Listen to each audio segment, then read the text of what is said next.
Good morning students. आज आपकी जो टॉपिक है, इससे पहले हम लोग पढ़ चुके हैं biotechnology and its application. Biotechnology and it application, तो इसकी कुछ लास्ट टॉपिक बची हुई है।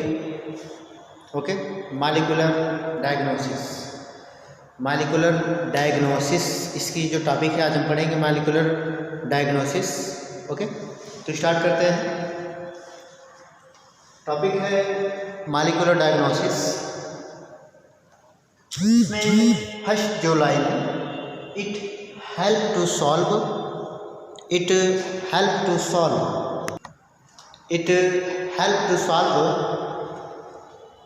Problem early diagnosis and treatments of disease.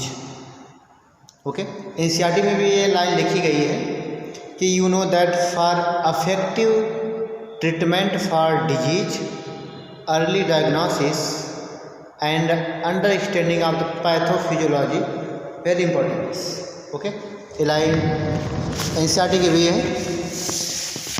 तो कंडीशन ये है कि यदि कोई भी डिजीज है, ओके, यदि हम उसको अर्ली स्टेज में, शुरुआती स्टेज में जिसको हम डायग्नोस कर जाएं, उसको हम डिटेक्शन करें, उसको हम रिकग्नाइज कर सकें कि उस डिजीज का पैथोजन कौन सा है, यानी जो डिजीज कॉज करते हैं वो किस पैथोजन से डिजीज हो रही है, तो हम उस डिजीज का बेहतर तरीके से ट्रीटमेंट यानी इलाज कर सकते हैं। ओके, तो लिखा गया इसमें यही है कि it help to solve the problem early diagnosis and treatment of disease. तो यानी किसी भी बीमारी को मतलब शुरुआती स्टेज में उसको हम डायग्नोस कर लें, उसको पहचान कर लें, उसका ट्रीटमेंट क्या होता है, बिल्कुल आसानी तरीके से किया जा सकता है। तो अब रेयर कंडीशन ये है कि हर डिजीज़ की जो जांच है, शुरुआती स्टेज पे हम ब्लड, सीरम या हिस्टोलॉजिकल नहीं कर सकते। अब ब्लड तो सभी लोग को पता है, ब्लड होता है, बट सीरम क्या होता है? देखिए, जब ब्लड से जितने भी कोगुलेटेड प्रोटीन्स होती हैं, कोगुलेटेड प्रोटीन्स या जितने भी उसमें न्यूट्रिएंट्स होते हैं या कॉर्पसल्स होती हैं, सबको रिमूव कर देने के बाद जो पार्ट बचता है प्लाज्मा का, उसको हम सीरम बोलते हैं। तो अब सीधी सी बात है कि आप जब सीरम बनाएंगे तो ऐसे वियाल्स आते हैं, आप ब्लड को कलेक्ट करेंगे, इसमें आप रखेंगे और सेंट्रीफ्यूगल मशीन से आप रोटेट करेंगे, तो जो क्लॉटिंग फैक्टर्स होते हैं, जो ब्लड के एरिथ्रोसाइट्स होती हैं या ल्यूकोसाइट्स या थ्रोम्बोसाइट्स, सब नीचे बॉटम में क्या हो जाएंगे, स्टोर हो जाती हैं, और ऊपर जो पार्ट बचता है फ्लूइड, वो सीरम होता है। तो सीरम और ब्लड से हर एक डिजीज को हम रिकग्नाइज या डायग्नोस नहीं कर सकते, इसलिए कुछ ऐसे मॉलिक्यूलर, मतलब उनसे भी छोटे लेवल पे मॉलिक्यूल्स, ठीक है ना, मॉलिक्यूल्स लेवल पे कुछ ऐसे डायग्नोसिस हैं जिससे हम डिजीज़ की अर्ली स्टेजेज में हम रिकग्नाइज कर सकते हैं और उनको बेहतर तरीके से हम ट्रीटमेंट कर सकते हैं। तो इसमें डिजीज़ है, जैसे पहली जो प्रोसेस है डिजीज की, पॉलीमरेज चेन रिएक्शन, पीसीआर। इसे हमको कोई डिजीज हो गया है, तो अब हमने ब्लड सैंपल लिया, ब्लड सैंपल से उसको हम रिकग्नाइज नहीं कर सकते, तो हम जो भी हमारा आर्गन इन्फेक्टेड होगा उस पैथोजन से, उस आर्गन से हम कुछ सबस्ट्रेट निकालेंगे, टेकअप करेंगे। तो निकालने के बाद अब यहाँ पीसीआर आप पढ़ चुके भी हैं कि पीसीआर में क्या किया जाता है, तो वहाँ से हम उसमें हमको सर्च करना होगा कि वहाँ का पैथोजन है क्या। जब हमको पैथोजन मिल जाएंगे तो हम पीसीआर करते हैं, polymerase chain reaction, and it is process of amplification of desired gene. इसमें हम अपने डिजायर्ड जीन का एम्प्लीफिकेशन करते हैं। तो सबसे पहले प्रोसेस आपको बताया डीनेचुरेशन। इसमें हम डीएनए को 96 डिग्री सेंटीग्रेड पे रखते हैं और डीएनए की जो हाइड्रोजन बॉन्ड्स होते हैं डीएनए के दोनों स्ट्रैंड एक दूसरे से सेपरेट हो जाएंगे, डीएनए डीनेचर्ड हो गया। उसके बाद एनेलिंग का प्रोसेस आपने पढ़ा था, एडिंग ऑफ प्राइमर। इसमें हम प्राइमर को ऐड कर रहे थे और एक एंजाइम यूज़ किया जा रहा था टैग पॉलीमरेज, जो थर्मो इक्वेटस बैक्टीरिया से लिया गया था। तो प्राइमर हम बैकवर्ड और फॉरवर्ड डायरेक्शन दोनों में से हम यूज करते हैं, 3' to 5', 5' to 3', ये सब चीज़ आप पढ़े। फिर इसके बाद एक्सटेंशन करते हैं, जो डीएनए की कॉपी एक अप्लाई थी उसको आप बिलियंस ऑफ कॉपी बना सकते हैं। तो ये चीज़ें हमने यूज किया। तो अब मान लीजिए हमको कोई बीमारी थी, हमने वहाँ से बैक्टीरिया या कोई भी सैंपल ले लिया, हमने सैंपल में हमको बैक्टीरिया वायरसेस मिल गया। अब उस बैक्टीरिया वायरसेस की बिल्कुल अर्ली स्टेज है, तो वहाँ पे कॉपी नंबर भी तो उनके बहुत कम होंगे, तो वहाँ पे पहचान भी नहीं कर सकते कि बैक्टीरिया है वायरस है। तो सीधा ऑप्शन आपके पास है कि आप उसका पीसीआर करेंगे।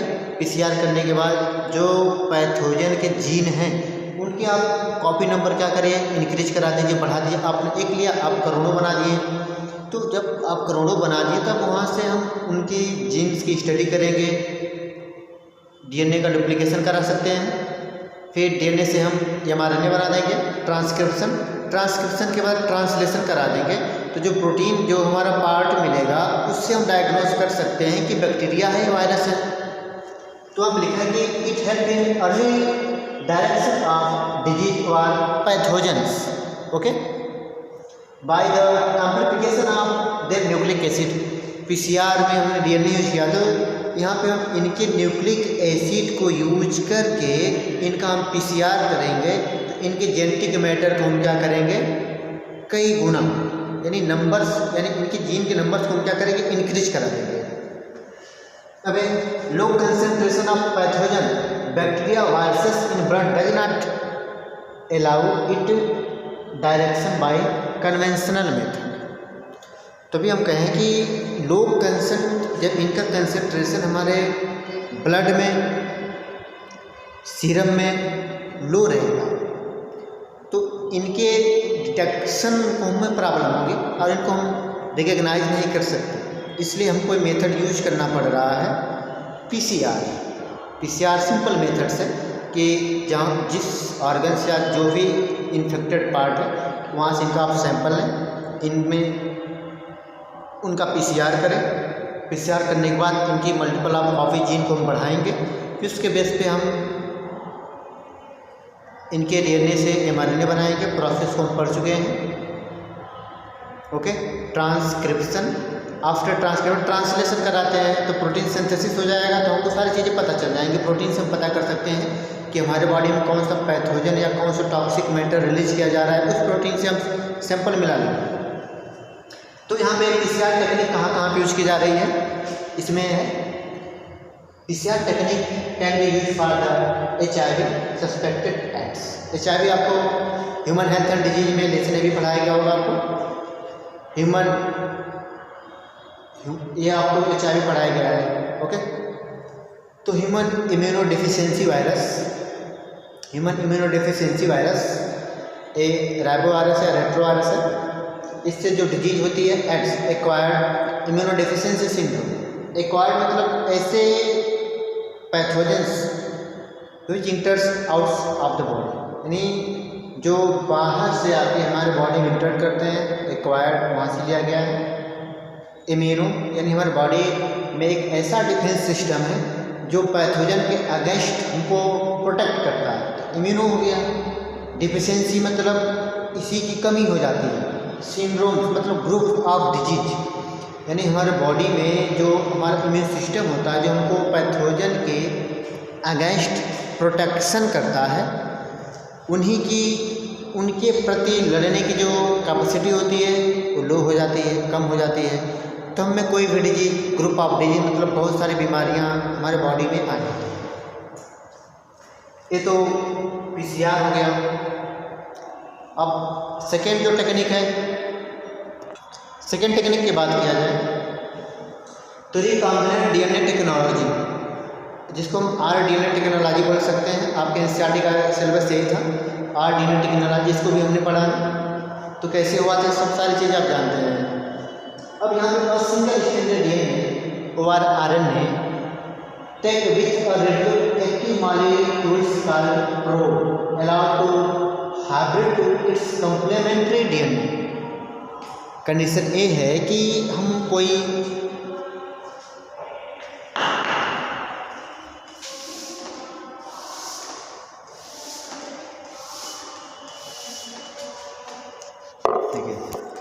अब यहाँ पे सिंगल स्ट्रैंड डीएनए ORRN ने tag with radio active molecule called probe is allowed to hybrid to its complementary DNA clone.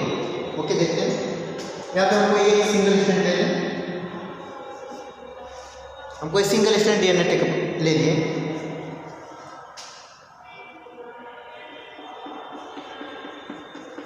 Single strand DNA, इस पर कुछ जीन ऐसे हैं,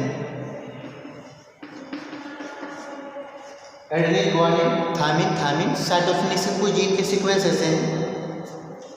अब हमको डायग्नोस करना है कि हमारे अंदर बैक्टीरियल डिजीज है या वायरल डिजीज है या कोई हमारे बॉडी में म्यूटेशन हो गया, कोई कैंसरस जीन बन गई है।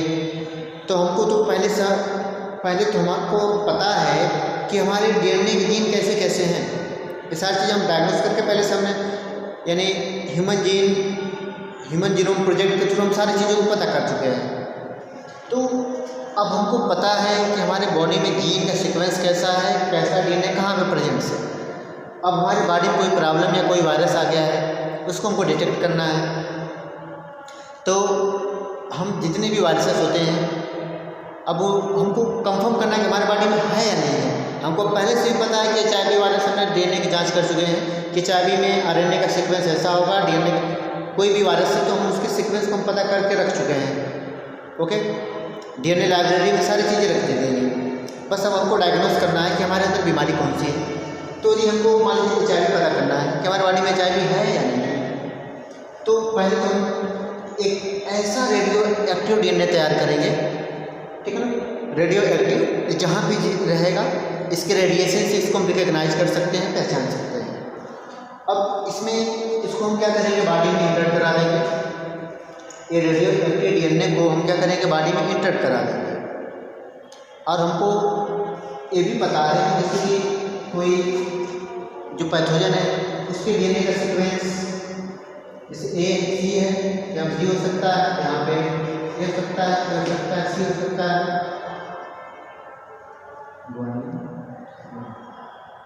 यहाँ पे 50। तो ये तो एक कॉम्प्लीमेंट्री सीक्वेंस हो गया जो बिल्कुल एक दूसरे से क्या हो सकता है, ऐड हो सकता है हाइड्रोजन बॉन्ड की मदद से। अब ये जो पैथोजन का जीन है ये बिल्कुल हमारे रेडियो एक्टिव के कॉम्प्लीमेंट्री के जैसा होगा, तो ये जाके इससे कनेक्ट हो जाएगा और ये रेडियो एक्टिव है। तो जब ये कनेक्ट हो जाएगा तो हम उसको आसानी से डायग्नोस कर सकते हैं, उसको हम बिल्कुल आसानी से डायग्नोस कर सकते हैं, उसको पहचान सकते हैं कि हमारी बॉडी में कोई फॉरेन जीन या फॉरेन पार्टिकल इंटर हो चुका है या हमारे जीन में कोई म्यूटेशन शुरू हो गया जो कैंसर को काज कर सकता है। तो इस तरीके से हम रिकॉम्बिनेंट डीएनए टेक्नोलॉजी का यूज करके हम इलाज को अर्ली स्टेजेज में हम इलाज कर सकते हैं पेशेंट का। अब यहाँ पे वही probe are very short sequence, मतलब जो ये प्रोब हम यूज कर रहे हैं, प्रोब होता क्या है, डीएनए को हाइब्रिड बनाना ही प्रोब कहलाता है। जब यहाँ पे जो हम प्रोब बना रहे हैं, जो हमारा सिस्टम बना रहे हैं, उसमें ये जो डीएनए का सीक्वेंस होगा वो 10 to 30 बेस पेयर का होगा, 20 to 30 बेस पेयर का होगा। तो इस तरीके से ये जितना बेस पेयर होंगे, जो वायरस या जो बैक्टीरिया है हमारे बॉडी में, उनके डीएनए के स्ट्रैंड से जाके क्या हो जाएगा, ऐड हो जाएगा। तो पहचान कैसे करेंगे हम भाई, पहले से हमने इसको रेडियो एक्टिव बनाए हैं, इसकी पहचान आसानी से हो जाएगी। एक टॉपिक इसमें बची हुई है आपकी,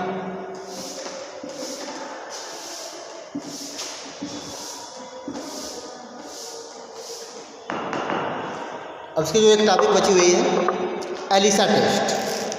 एलिसा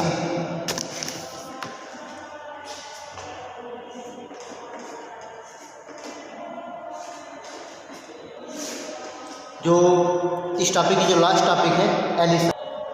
एलिसा फुल फॉर्म भी पूछा जा सकता है, एंजाइम लिंक्ड इम्यूनो सॉर्बेंट एसे। तो इससे भी खास करके ट्यूबरकुलोसिस, HIV, खास जब से ज़्यादा HIV में इसका यूज होता है, एंजाइम लिंक्ड इम्यूनो सॉर्बेंट। देखिए जो इसका जो फंक्शन होता है, ओके,